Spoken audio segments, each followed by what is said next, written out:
everyone, welcome to Sri Ram's IS YouTube channel. This is your mentor Arzu Kakkar, where daily we used to have this session of news analysis. So आज जो हमें cover करना है, there is a list in front of you that we'll discuss, we'll talk about, and before moving forward, all you need to do is mark your attendance by liking this session. You can share it with other friends and don't forget to subscribe to the channel. सो इस list में आज क्या है जो हम cover करेंगे, will talk about. सो ऊपर तो मैत्री सेतु ब्रिज है, बेसिकली कौन सी रिवर पे है उस रिवर के बारे में भी जान लेंगे. आपके प्रीलिम्स के पॉइंट ऑफ व्यू से इम्पॉर्टेंट है और इंडिया बांग्लादेश के बीच का ये ब्रिज है तो ऑब्वियसली फ्रेंडली रिलेशंस को दिखाता है. स्लॉथ बियर और रेयर ब्लैक ईगल, ये दोनों स्पीशीज न्यूज में है और ये रेयर ब्लैक ईगल कहाँ पाया गया तो सेंचुरी भी हम will talk about in detail. तो एनवायरनमेंट सेक्शन से आप इसको लिंक कर सकते हो. Needed a well crafted social security net for all, बहुत ही इंपॉर्टेंट एडिटोरियल है ये. आज हिंदू के पेपर में ये 2 एडिटोरियल्स आए हैं. Can AI be ethical and moral and the social security net.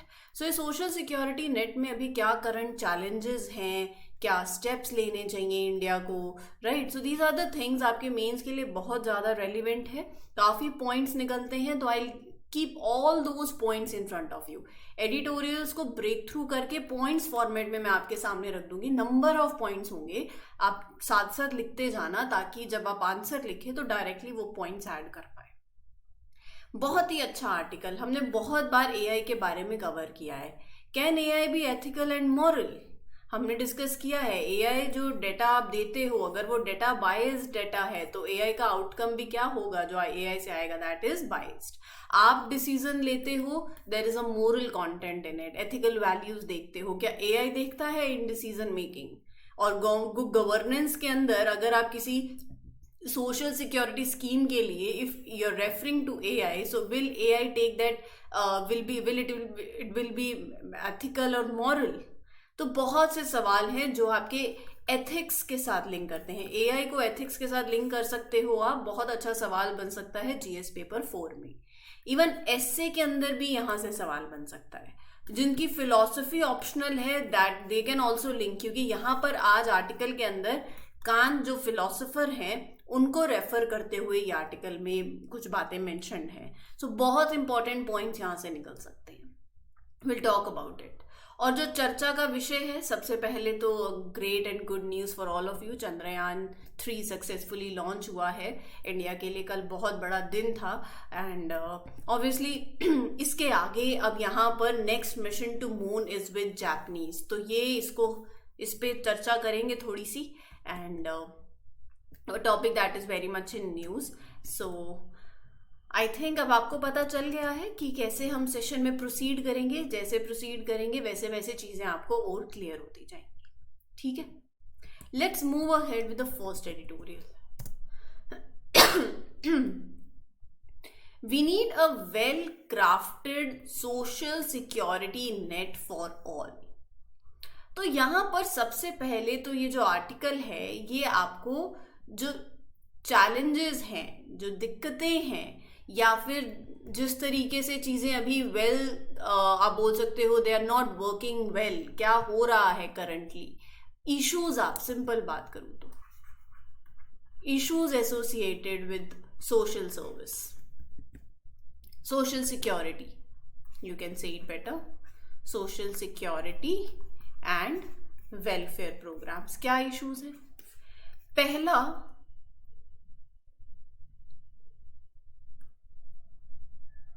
around 53% of all the salaried workforce does not have social security benefits in India. Lack of, simple, पहला बन गया, lack of social security benefit. 53% salaried workforce जो है India के अंदर that does not have access to social security benefit. PF, pension, healthcare, disability insurance नहीं है. They are vulnerable in terms of financial security. दूसरा, inequity in access to the benefits. There is, you can say that limited access to the kind of benefits that are being provided. The poorest 20% of India's workforce has extremely limited access to the benefits. There is disparity, no access, right. So there is disparity social security system के अंदर. फिर तीसरा point, rankings given. तो India की ranking in the Mercer CFS ranked India at 40 out of 43 countries. That means it highlights what? It suggests that India की social security measures they lag behind many of the other countries. Social security system is poorly ranked on the international scale. फिर उसके बाद है you can also see gig workers के बारे में. Fourth point, हमने बात करी है गिग वर्कर्स के रिगार्डिंग. बहुत से आर्टिकल्स आए हैं जो कि कितना कंट्रीब्यूट करते हैं इकोनॉमी के अंदर. And approximately 1.3% of India's labour force comprises of gig workers. They are facing challenges, right, difficulty in providing social security coverage. फिर उसके बाद पॉलिसी इम्प्लीमेंटेशन. जो policies they are often being announced उनको properly implement नहीं किया जा रहा है. बजटरी एलोकेशन रिलेटेड चैलेंजेस हैं. नेशनल सोशल सिक्योरिटी फंड है, नेशनल सोशल असिस्टेंस प्रोग्राम है, but they are facing stagnation. और ये मैं नहीं कह रही हूं, ये CAG की रिपोर्ट है.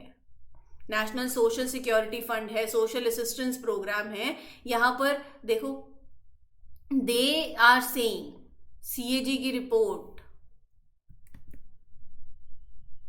Audit Controller and Auditor General of India audit highlighted the instances of underutilized funds. Cuts to welfare program, MNREGA जैसी स्कीम्स हैं जो मिनिमम वेज प्रोवाइड करती हैं.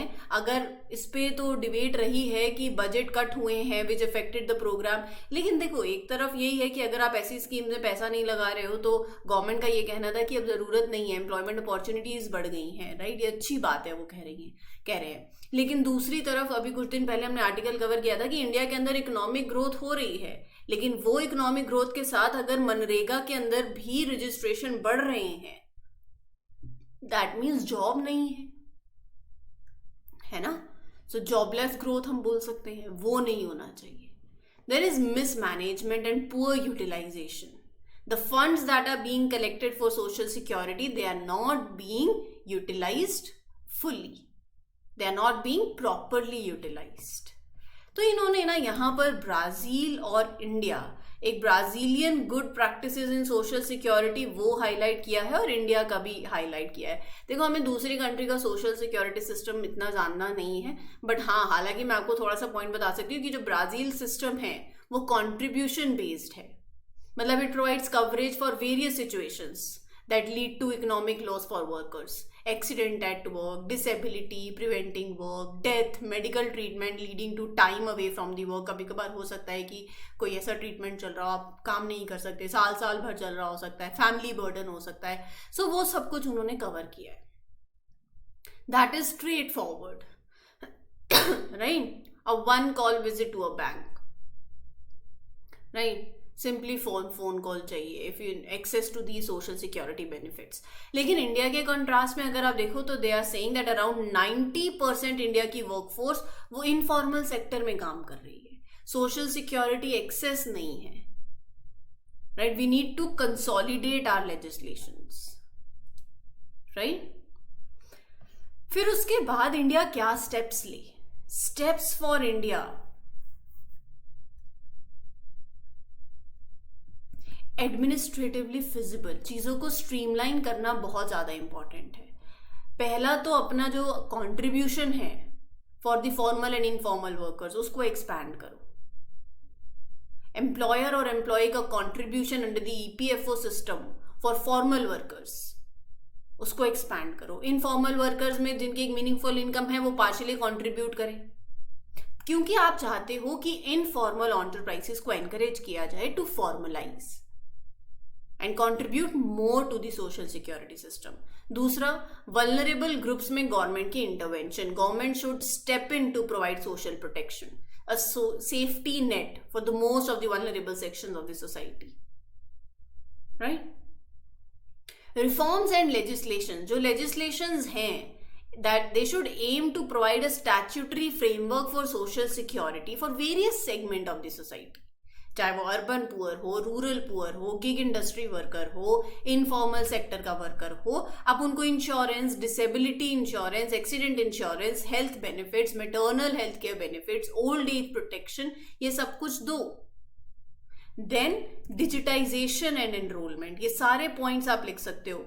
मेक श्योर कि ये सारे पॉइंट्स आप अपने आंसर्स में लिखो। मैं पॉइंट्स ही हैं जो आपको हेल्प करेंगे। Simple, you can create a graph like this, a chart like this. Digitization and enrollment, expansion of successful schemes, vulnerable groups पे फोकस, ये तो मैंने आपको बता ही दिया। जो एग्जिस्टिंग स्कीम्स हैं उनको स्ट्रेंथन करो। नेशनल सोशल असिस्टेंस प्रोग्राम अभी हमने बात करी, एम्प्लॉयज प्रोविडेंट फंड, इनको और ज्यादा स्ट्रेंथन करो, इन्हें बजटरी सपोर्ट दो। एडमिनिस्ट्रेटिव सिंप्लीफिकेशन लाओ, मतलब सोशल सिक्योरिटी स्कीम्स के अंदर जो एडमिनिस्ट्रेटिव एस्पेक्ट है, सिंप्लीफाई इट।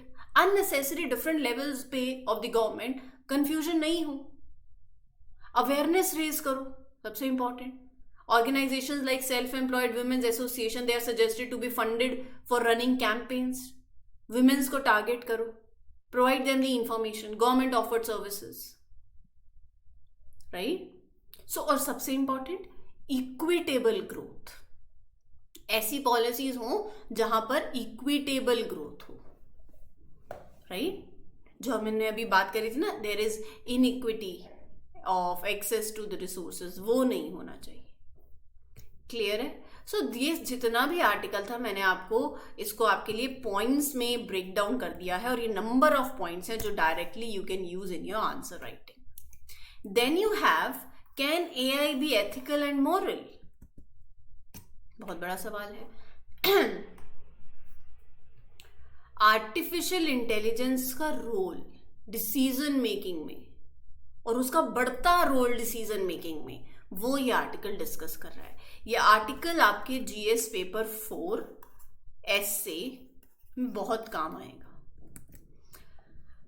तो ये सवाल उठाता है मोरालिटी पे, ये सवाल उठाता है about the ethics of AI system. AI का रोल इन मैं पॉइंट्स फॉर्मेट में दे रही हूँ, 4 पॉइंट्स दे रही हूँ। पहला point, AI's role in decision making process. AI and machines are being used to assist the humans in making decisions, especially in governance। जैसे मैंने आपको बताया सोशल सिक्योरिटी स्कीम्स में भी AI डिसीजन लिए जा रहे हैं। These tools are capable of analyzing these complex patterns, predicting the future scenarios and recommending the policy makers and government agencies. AI regulations. Many countries are regulating to address the use of AI. Government are recognizing the need for it. फिर potential for bias. Data दे रहे हो आप, AI के अंदर जो data है, so one of the significant challenges in the decision making process is this potential for bias. अगर आपका data that is being trained upon, जिसमें वो that inherent biasness, so result भी unjust होगा। ethical consideration, धीरे धीरे topic इसी पे आ जाता है। it is transitioning towards ethical consideration। क्या AI ethical और moral हो सकता है?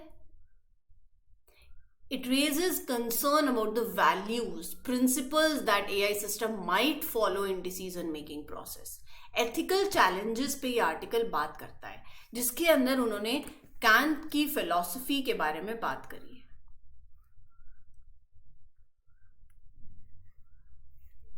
इमैनुअल कैंट एथिकल फिलोसोफर रहे हैं, और उनकी फिलॉसफी के हिसाब से देखो, वो एम्फसाइज करते थे individuals autonomy, rationality and moral duty. क्या ये प्रिंसिपल्स अप्लाई होते हैं to AI in decision making process within governance? इस पे कंसर्न है। जो डिसीजंस ट्रेडिशनली ह्यूमंस लेते थे, अब वो एल्गोरिदम से अगर आएंगे, सो it will undermine the capacity for moral reasoning. Very important point. This is a very, very important point. Just give me a minute. Yeah, see, decision making के अंदर it will lead to serious concerns, ethical challenges आएंगे फिर, right? जब आप decode करोगे, codifying the ethic, the attempt to translate human moral complexity into algorithmic rules, whether for robots, for AI या फिर AI driven government decisions, it highlights inherent difficulties. जो human morals हैं, क्या आप उन्हें ट्रांसफर कर सकते हो? Kant emphasizes on rationality, right? So despite the challenges, the use of AI in governance decision, it is becoming inevitable. Some countries are using their decision making algorithms for social sector schemes. सवाल यही है, यही तो सवाल उठता है कि how government can ensure कि AI असिस्टेड डिसीजन होगा जो वो एथिकल होगा, वो मॉरल होगा. यहां पर इसके अंदर कोट किया हुआ है जेम्स मोरे को.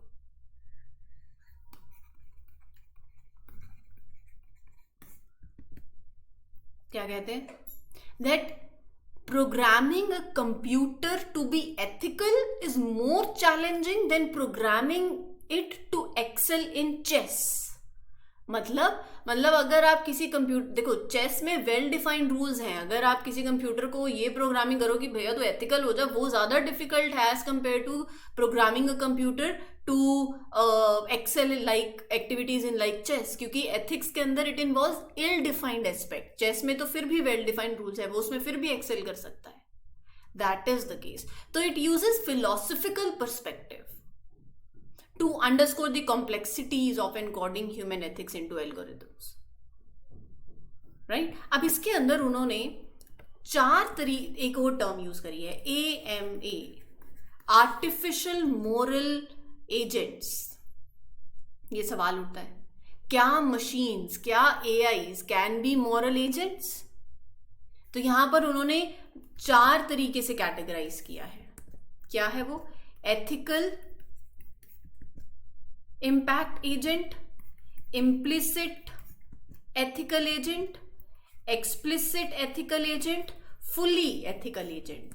देखो, जब मैं एथिकल इम्पैक्ट एजेंट की बात कर रही हूं, मतलब मशीन्स विद एथिकल कॉन्सिक्वेंसेस, लेकिन even if they don't make ethical decisions themselves. दूसरा इम्प्लिसिट एथिकल एजेंट्स, मतलब they are embedded with ethical guidelines, they follow these pre determined rules without actively deciding what is ethical. Explicit ethical agents मतलब machine that uses formal methods to estimate the ethical value of the options. Full ethical agents मतलब they are machines that are capable of making ethical judgments.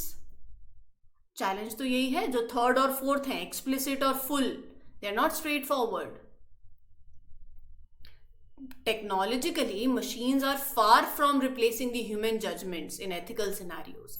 Accountability की बात आ जाती है, responsibility की बात आ जाती है. So this is what they are talking about. Clear हो गया?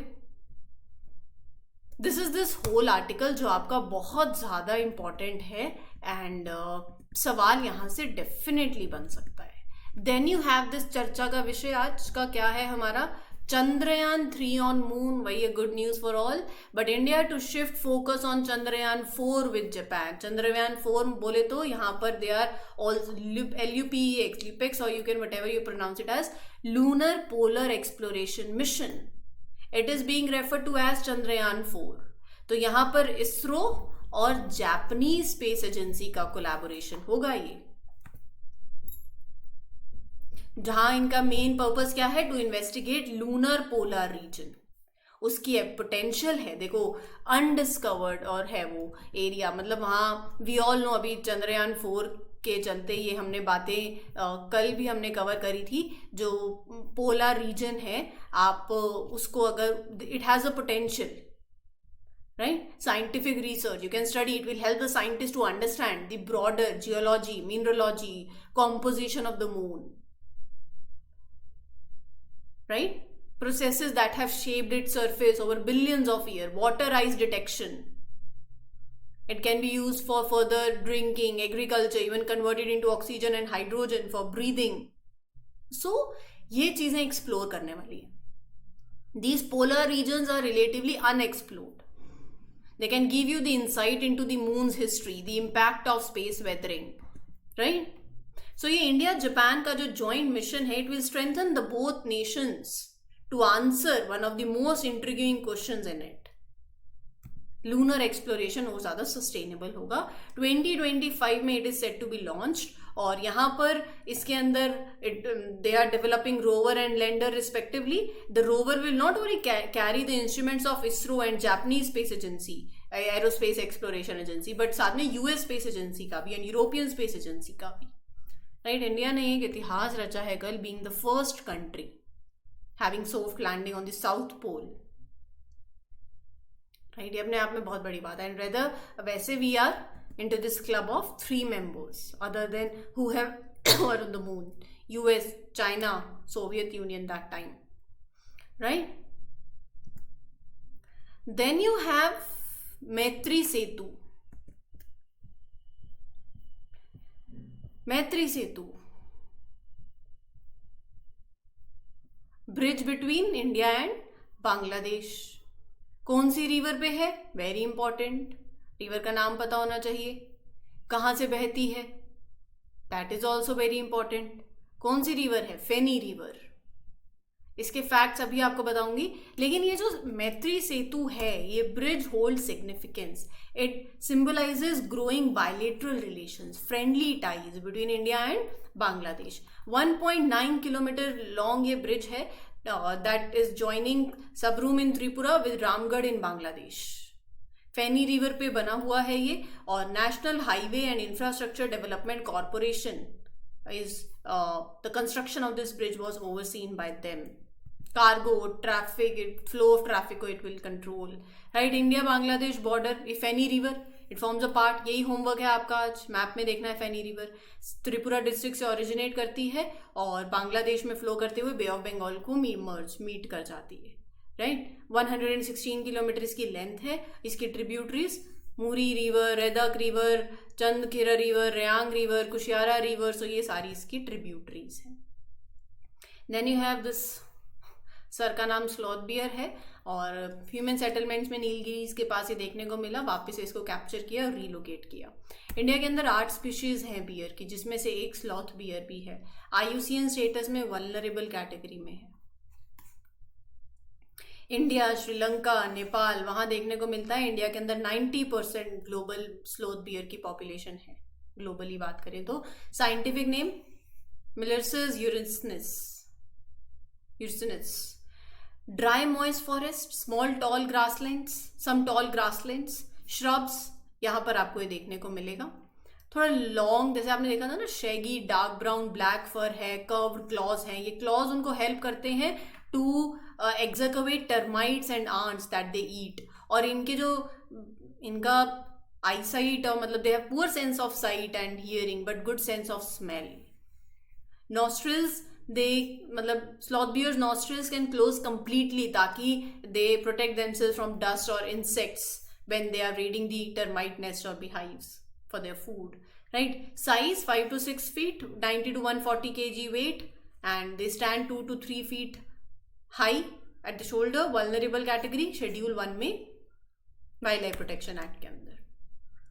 सोलन डिस्ट्रिक्ट हिमाचल प्रदेश के अंदर रेयर ब्लैक ईगल स्पॉट हुआ है पहली बार इन चैल वाइल्ड लाइफ सेंचुरी। ये कहाँ पड़ती है अभी आपको बताऊंगी, लेकिन ये जो ब्लैक ईगल है it belongs to family of एक्पिट्रिडे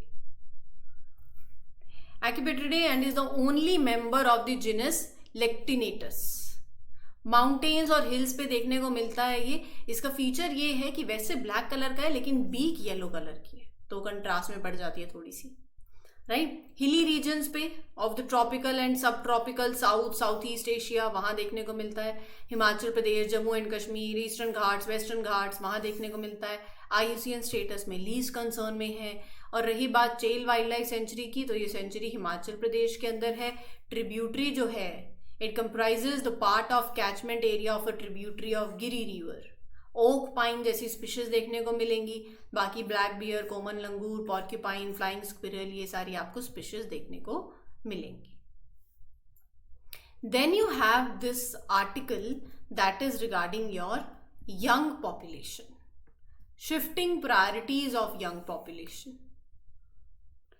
देखो इन्होंने ना बेसिकली एक सर्वे हुआ था that was conducted across 18 states in India. ये आपके मेंस के पर्सपेक्टिव से इंपॉर्टेंट आर्टिकल है, जिसमें उन्होंने इन 3 चीजों को हाईलाइट किया है: unemployment, price rise gender disparity, occupational diversity, job aspirations and preferences. Job aspirations में मतलब अगर आप लगाओ तो हेल्थ सेक्टर के अंदर ज़्यादा प्रेफरेंस है, फिर दूसरे नंबर पे एजुकेशन सेक्टर में प्रेफरेंस है। अगर आप किसी को ऑप्शन दो ऑक्यूपेशनल डाइवर्सिटी में, सो रिस्पॉन्डेंट्स वो 60% of the respondents want to join government jobs. अगर मैं ऑप्शन दूं गवर्नमेंट जॉब, प्राइवेट जॉब का 60%, और हेल्थ सेक्टर के अंदर 16% prefer this job, 14% youth education sector को प्रेफर करता है, राइट। सेल्फ एम्प्लॉयमेंट में हाँ वो एंटरप्रेन्योरशिप धीरे धीरे इंक्लिनेशन हो रहा है, 16% था पहले, इट इज ग्रोइंग, अब 27% हो गया है फ्रॉम 2007 to 2023, राइट। Doctors and engineers constitute 16% of the workforce. देखो almost half 50% of the respondents are engage in some of the work. 40% full time job में है, 9% पार्ट टाइम में थे, 23% यूथ जो है वो सेल्फ एम्प्लॉयड है, मतलब, और 15% एग्रीकल्चर के अंदर हो गया, 27% स्किल्ड के अंदर हो गया। सो मतलब दीज आर द नंबर्स। लेकिन हमारे पास सवाल आता है कि अपॉर्चुनिटीज और चैलेंजेस क्या है। अपॉर्चुनिटी है obviously innovation and entrepreneurship. Youth are more open to innovation, नया माइंडसेट है, नए आइडियाज हैं, उनकी involvement in modernising, optimising the farming practices, they play a very important role through their sustainable methods, right. Human capital में investment, क्योंकि ये demographic dividend it has the potential to contribute to economic growth. तो अगर इसकी skill development, इनकी education पे investment होगी, so it will further meet the demands of industries. Digital connectivity, digital technologies promote करना, contributing to the growth of digital economy. Challenge क्या है? Underemployment और स्किल मिसमैच। जो डिमांड कर रही है इंडस्ट्री वो पढ़ाया नहीं जा रहा है, it is not aligned with the education. Mental health problems are on rise among the youth. Digital divide within the youth. Gender inequality बहुत है, पेट्रियार्कल माइंडसेट की वजह से it is impacting women's education. So we have to work upon this, ठीक है। So this was the whole session. उम्मीद करती हूँ आपको सेशन अच्छा लगा हो। कल मिलेंगे then with other important articles. Session अच्छा लगता है तो please mark your attendance by liking these sessions. You can share it with other friends and don't forget to subscribe to the channel. This is your mentor Aarzoo Kakkar signing off for today. Take care everyone. Good luck, good wishes. Happy learning. All the best. Thank you.